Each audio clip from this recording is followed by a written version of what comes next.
오늘은 응답 속에 있는 큰 은혜, 응답 속에 있는 큰 은혜, 이런 제목으로 하나님 말씀 나누도록 하겠습니다. 하나님께서 우리가 간구하고 기도할 때 응답을 주시는데 그때 담겨져 있는 큰 은혜랑 관련된 내용을 오늘 본문에서 보게 됩니다. 우리가 지난번에 사사기 13장 1절부터 14절 본문 앞부분을 살펴보았습니다.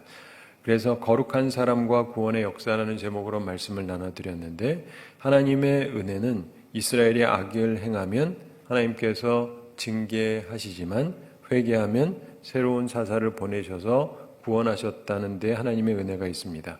그런데 이때 이제 삼손이 태어나게 되는데, 그 태어나던 시대 정황으로 이스라엘 자손이 여호와의 목전에 다시금 악을 행하였다, 이렇게 성경이 1절에서 언급을 했었죠.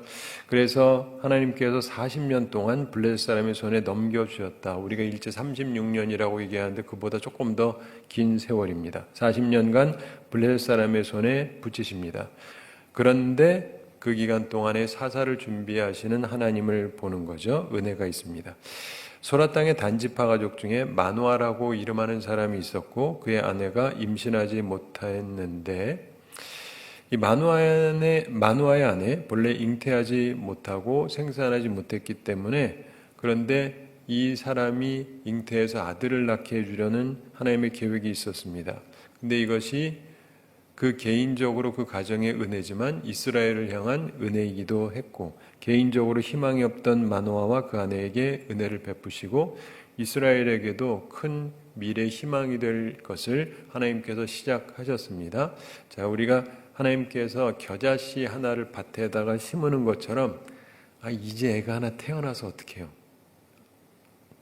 임신도 안 했어요? 이제 이 중에서 하나 꼽아가지고 한다. 참, 근데 하나님이 하시는 일은 우리와 좀 다르니까 그걸 생각할 필요가 있습니다. 그러면서 마노아의 아내에게 나타나서 여호와의 사자가 말씀을 하죠. 직접적인 계시가 있었습니다. 임신해서 아들을 낳을 거다, 이렇게 얘기하십니다. 정말 복음이죠. 진짜 좋은 소식이었습니다. 여러분 살면서 나한테 좋은 소식, 앞으로 그런 일이 있을 거다, 아직 뭐 된 건 아니에요. 근데 그런 얘기를 들었다.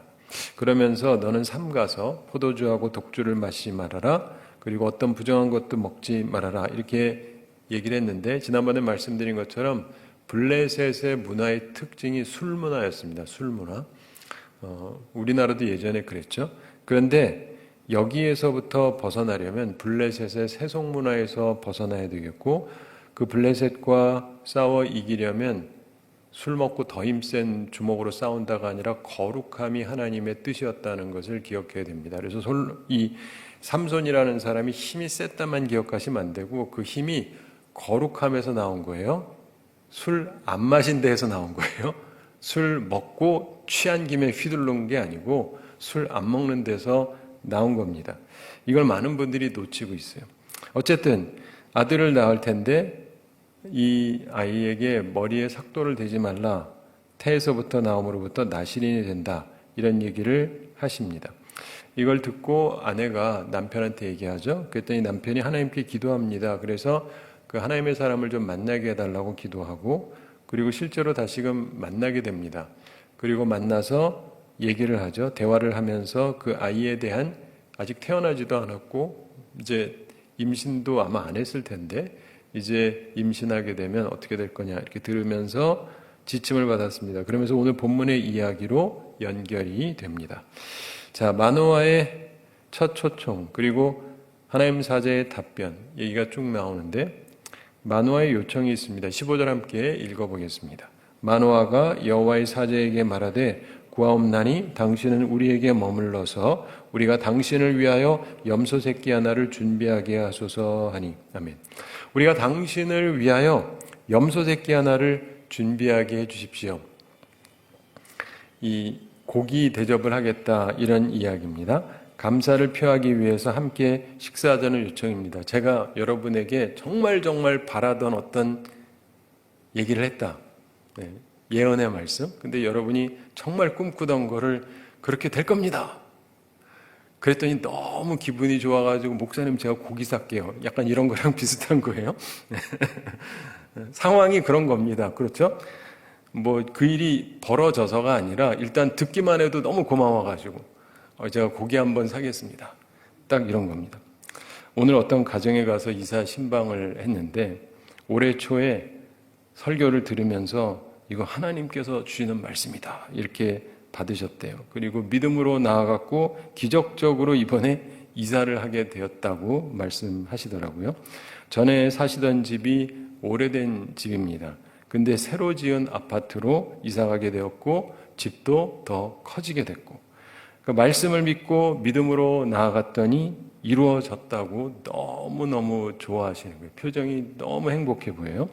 그야말로 말씀대로 믿음대로 되었다는 것입니다. 감사한 일이죠. 자, 이 본문의 내용은 약간 다르긴 하지만 지금 아직 아이가 태어난 것도 아니에요. 태어나려면 아직도 멀었죠. 그런데 말씀을 믿고 그 말씀을 믿고 그렇죠? 믿은 거예요. 오늘도 좋은 얘기를 들어도 하고 가실 수도 있고 좋다 하고 받을 수 있는데 그 말씀을 좋다 하고 뭐 좋기만 하다 하고 지나가는 거하고 좋다고 믿는 거하고는 또 다른 거예요. 그렇죠? 그래서 아이가 태어난 것도 아닌데 그 말씀을 믿고 좋은 말씀에 감사해서 식사 대접하려고 한 겁니다. 이거 굉장히 중요한 부분이에요.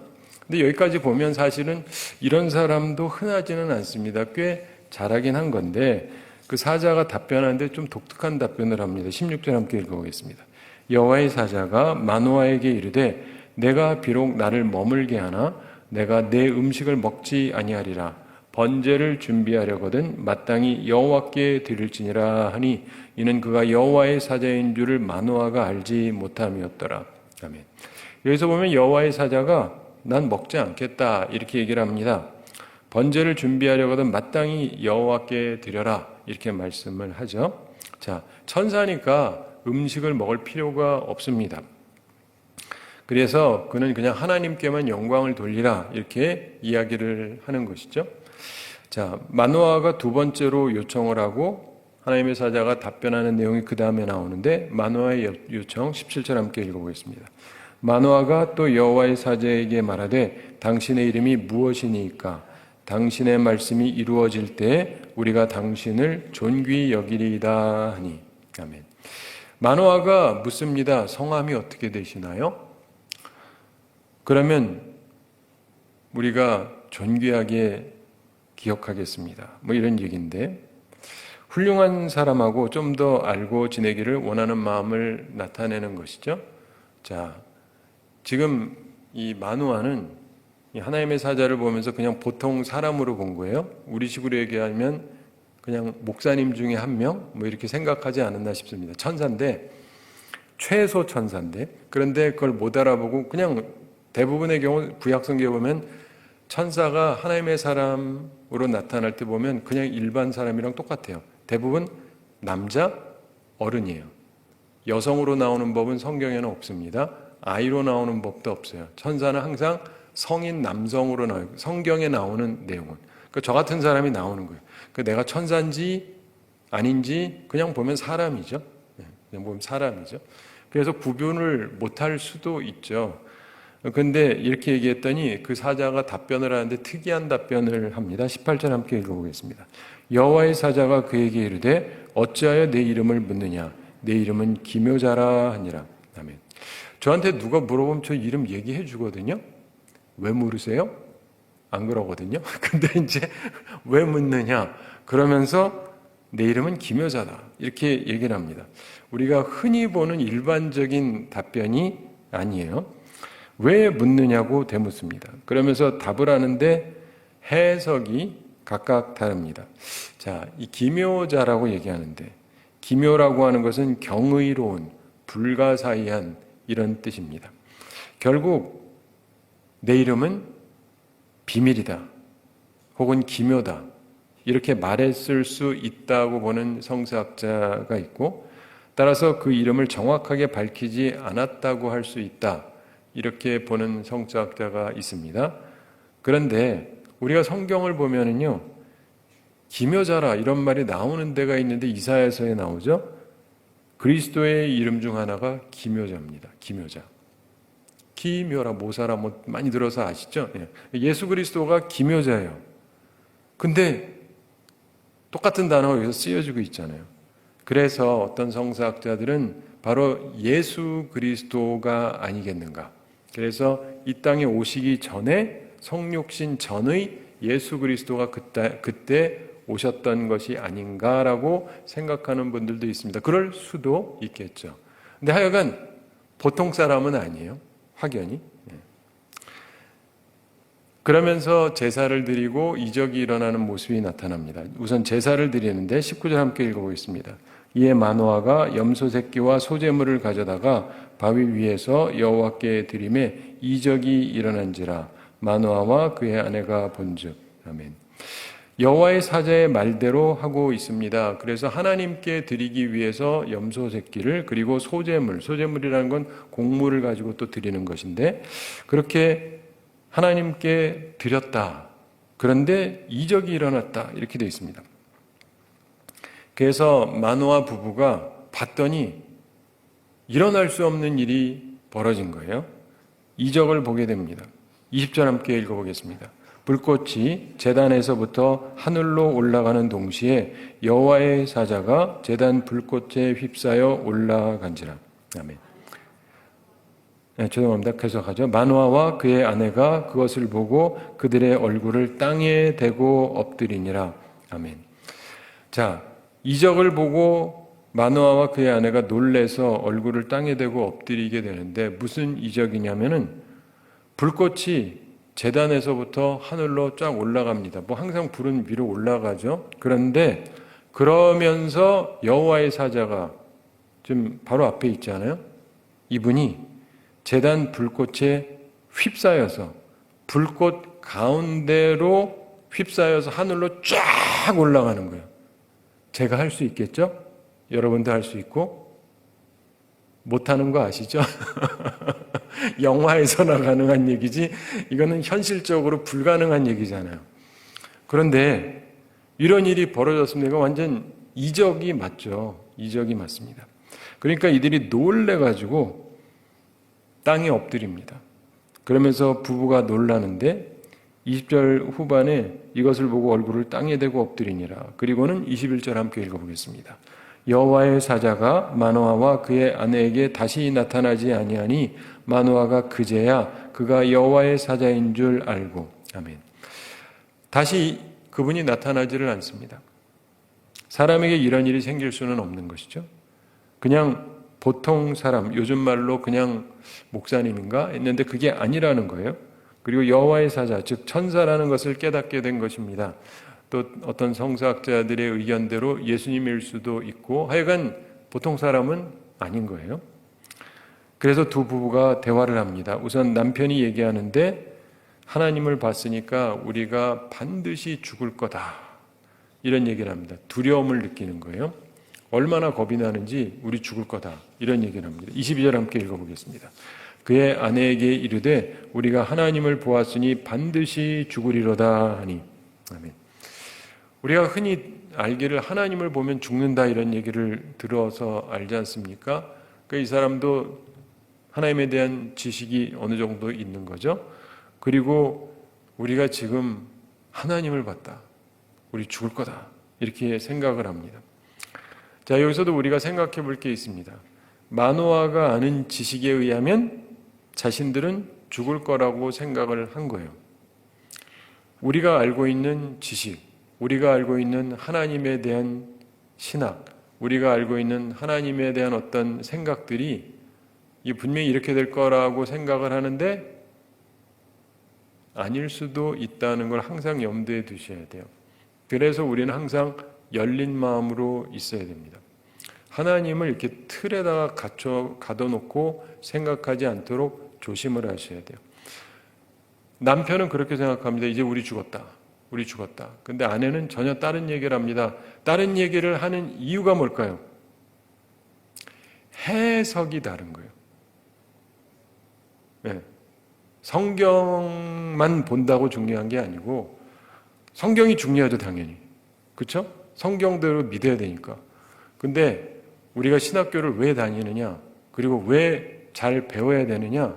성경을 보는데 해석을 각자가 지멋대로 할 수가 있어요.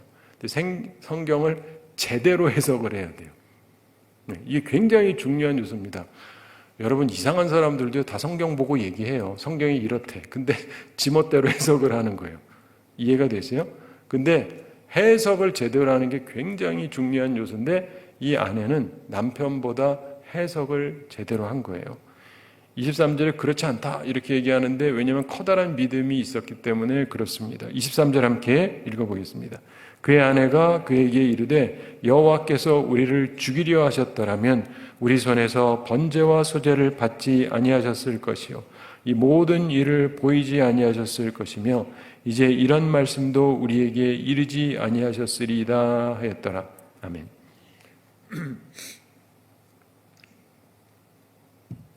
자, 똑같은 상황을 봤어요. 그리고 이 여인도 그 지식을 갖고 있겠죠? 우리 대체로 성경에 대한 지식, 하나님에 대한 지식 다 비슷하게 갖고 있잖아요. 근데 지금 상황을 보면 독특한 상황이 벌어졌어요. 근데 이 상황을 어떻게 해석을 할 거냐? 그런데 이 남편은 이제 죽었다. 우리는 이제 끝장났다. 그럼 완전 절망이잖아요, 절망. 하나님을 만난 게 절망이라면 해결점이 없잖아요. 사실은 하나님을 만난 게 기쁨이 돼야 되는데 하나님을 만나서 우리 죽었다. 이거 굉장히 서글픈 얘기죠. 근데 이 아내가 얘기하는데 뭐라고 얘기하냐? 당신이 생각하는 것처럼 하나님이 우리를 죽이실 거라면 첫째, 번제와 소제 안 받으셨을 것이다. 왜냐면 이분을 봐서 그런 거라면 이미 봤잖아요. 봤는데 뭘 번제와 소제를 드리라 그래 그냥 죽여버리시지. 그렇죠? 그렇죠. 논리적으로 생각을 해보세요. 하나님께서 지금 이 여호와의 사자를 받기 때문에 죽이실 생각이면 뭐하러 번제 드려라 소제 드려라 이러시겠냐는 거죠. 말 되죠? 네. 두 번째, 하나님께서 죽이실 거면 이 모든 일을 보이지 아니하셨을 것이다. 이런 거 왜 보입니까? 그냥 죽여버리시지. 그렇죠? 뭐 번제 드리는데 불꽃이 올라가면서 여호와의 사자가 쫙 해서 같이 올라가고 이런 걸 뭐하러 보입니까? 그냥 우리 죽여버리시지. 그렇죠? 예.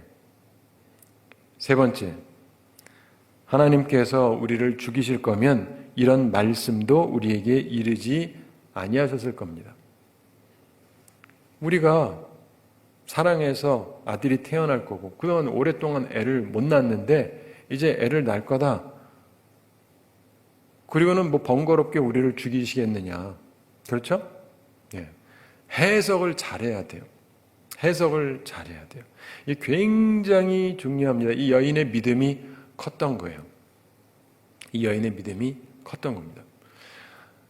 아까 제가 뭐 집 얘기를 간단하게 했는데 그분이 얘기를 하면서 그러더라고요. 집도 없었대요. 그래가지고 지금 팔고 갈라 그러는데 집도 없대요. 근데 자기가 그랬대. 있을 거라고. 팔면 집이 생길 거라고. 하나님이 마련해 놓으실 거라고. 그러니까 옆에서 피식피식 웃었는데 있더래요, 진짜. 그래가지고 팔자마자 그 다음날 샀대요. 그날 보면서 하여간 믿음이 대단하시다 한편으로. 그렇죠? 없는데 하나님이 주실 거다라고 처음부터 말씀 받고 믿었고 그렇게 계속 전진해 왔고 그리고 끝까지 믿으면서 안 보여도 믿고 그랬더니 생기더라. 그래가지고 팔자마자 그 다음날 샀다. 이 소설 같은 얘기잖아요. 소설 같은 얘기. 그런데 오늘 본문에서도 보면 이 여인에게 믿음이 있었다는 거예요. 사랑하는 성도 여러분, 믿음을 가지셔야 돼요.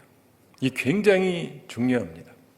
하나님을 만나고 말씀 듣고 이런 것도 다 중요하지만 그 못지않게 중요한 것은 하나님의 선의를 믿으셔야 돼요. 하나님의 선한 의도. 우리가 예수 그리스도 믿고 거듭나잖아요. 그럼 우리가 바뀌는 게 있는데 하나님이 나를 향해서 갖고 있는 뜻은 선의다라고 생각을 하게 돼요. 선한 의도. 그러니까 무슨 말이냐면 예수님 믿고 변화되기 전까지, 거듭나기 전까지는 교회를 다니든 안 다니든 많은 사람들이 주로 이런 거예요. 왜 나만 괴롭히셔?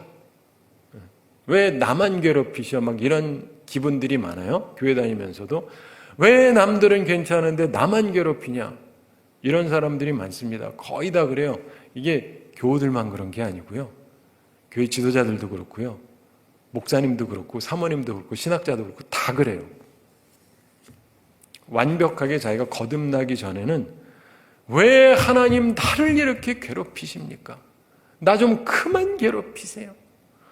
이게 왜 나오는지 아세요? 하나님의 선의를 못 믿기 때문이에요. 이해가 되세요? 이게 굉장히 중요한 거예요. 저희가 깨닫고는 이것만 알아도 여러분의 인생이 다 바뀝니다. 근데 예수님을 진정으로 영접하고 내가 거듭나잖아요?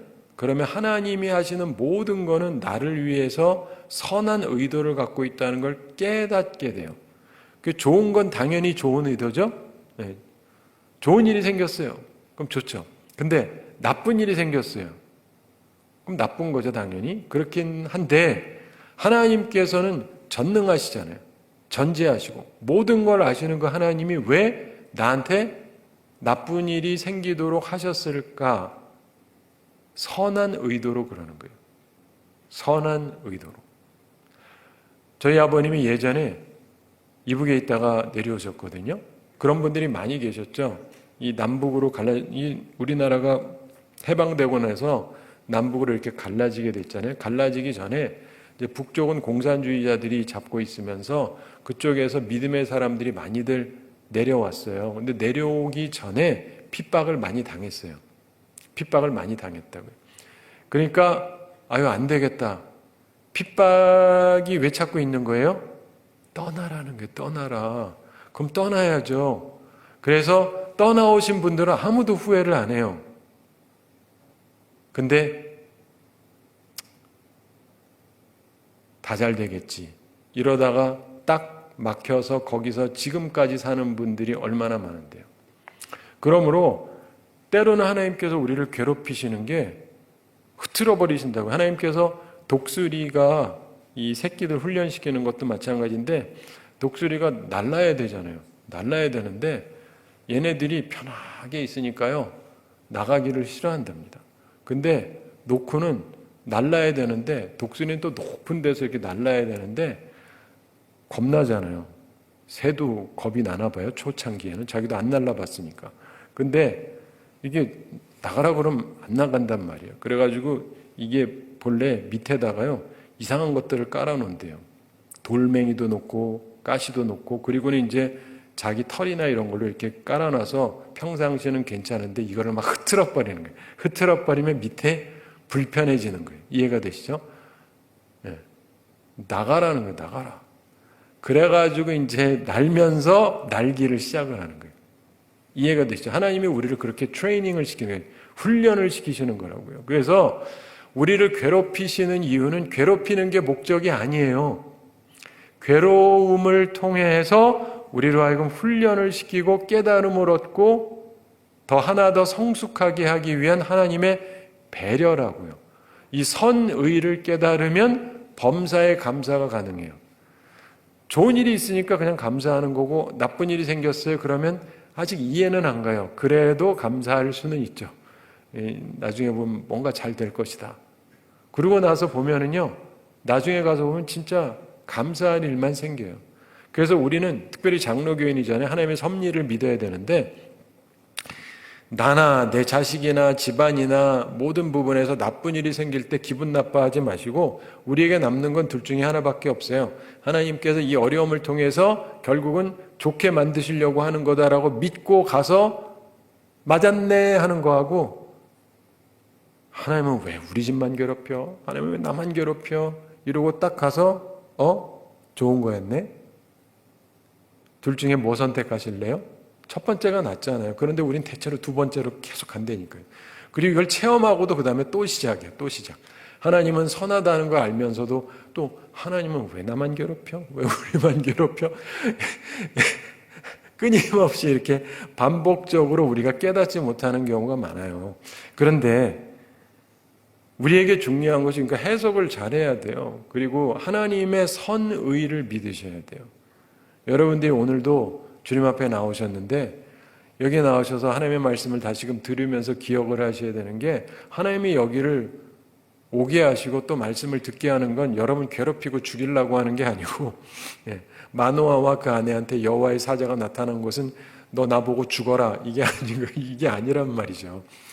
그러므로 하나님의 선의로 받아들일 수 있어야 돼요. 그러면 우리가요 상처가 잘 안 생겨요. 삐뚤어지지가 않아요. 근데 많은 사람들이 어려움을 겪으면 상처가 생기고 삐뚤어져요. 왜요? 선의를 믿지 않으니까.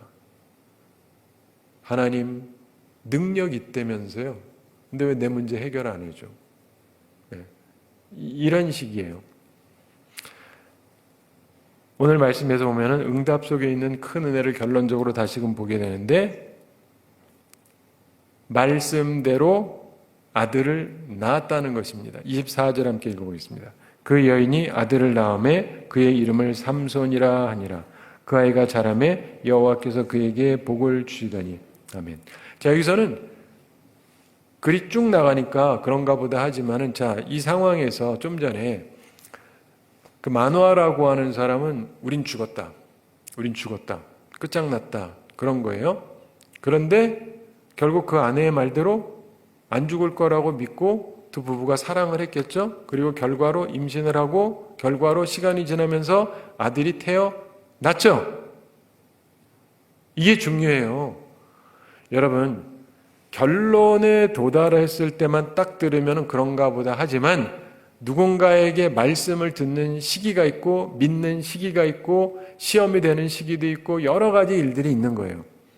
하나님께서 좋은 말씀을 주셨다. 아멘. 나도 그렇게 믿어야지 하고 가는데 또 보면은 일이 또 안 풀리기도 해요.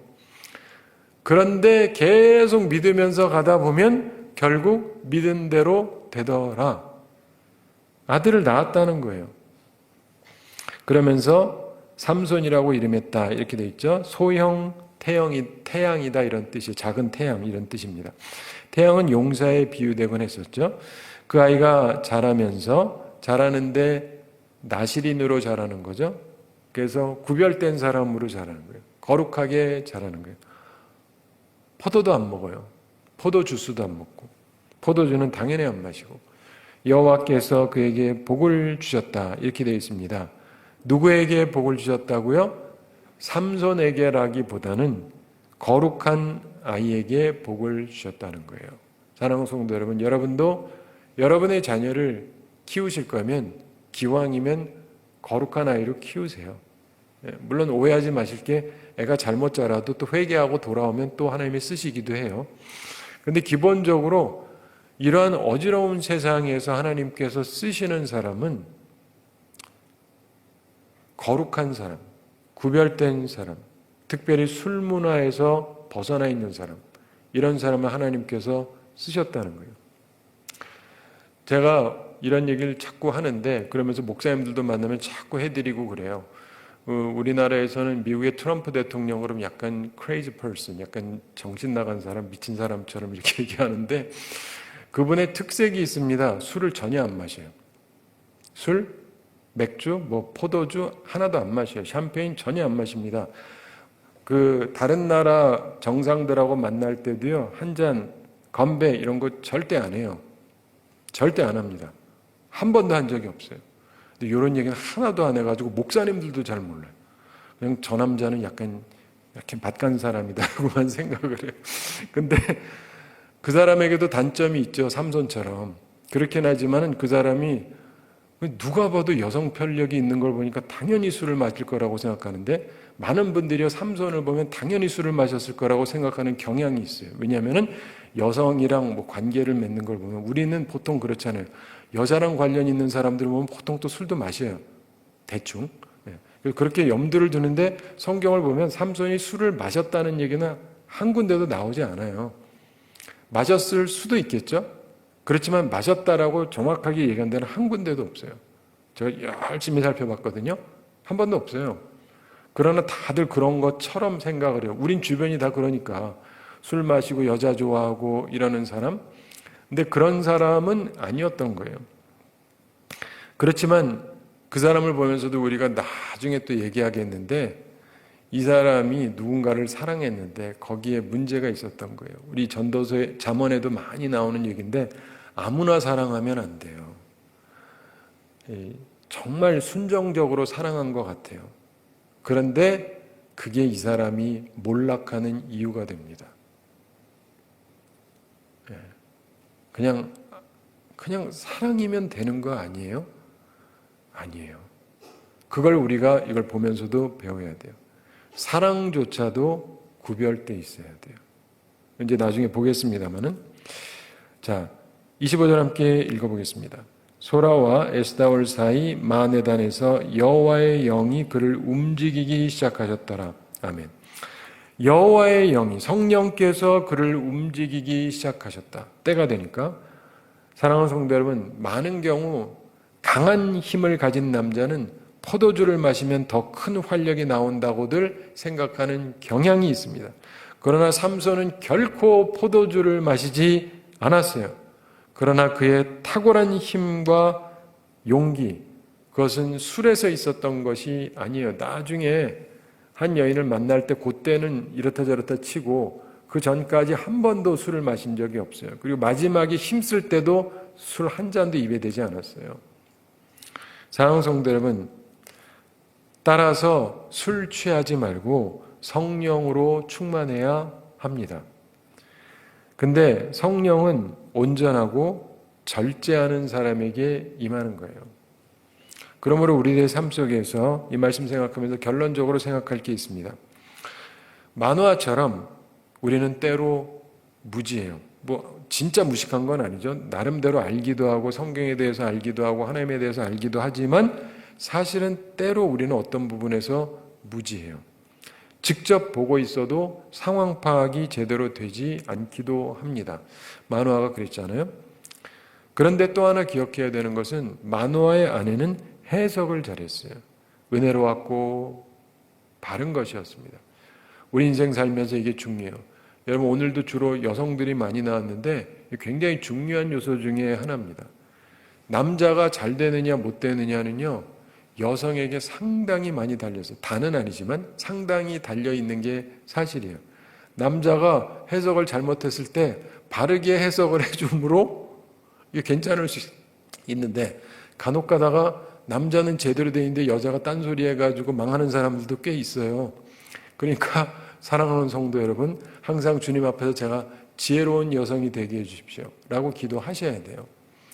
우리 인생을 살면서 보면 그래도 어떤 경우는 소용이 없어요.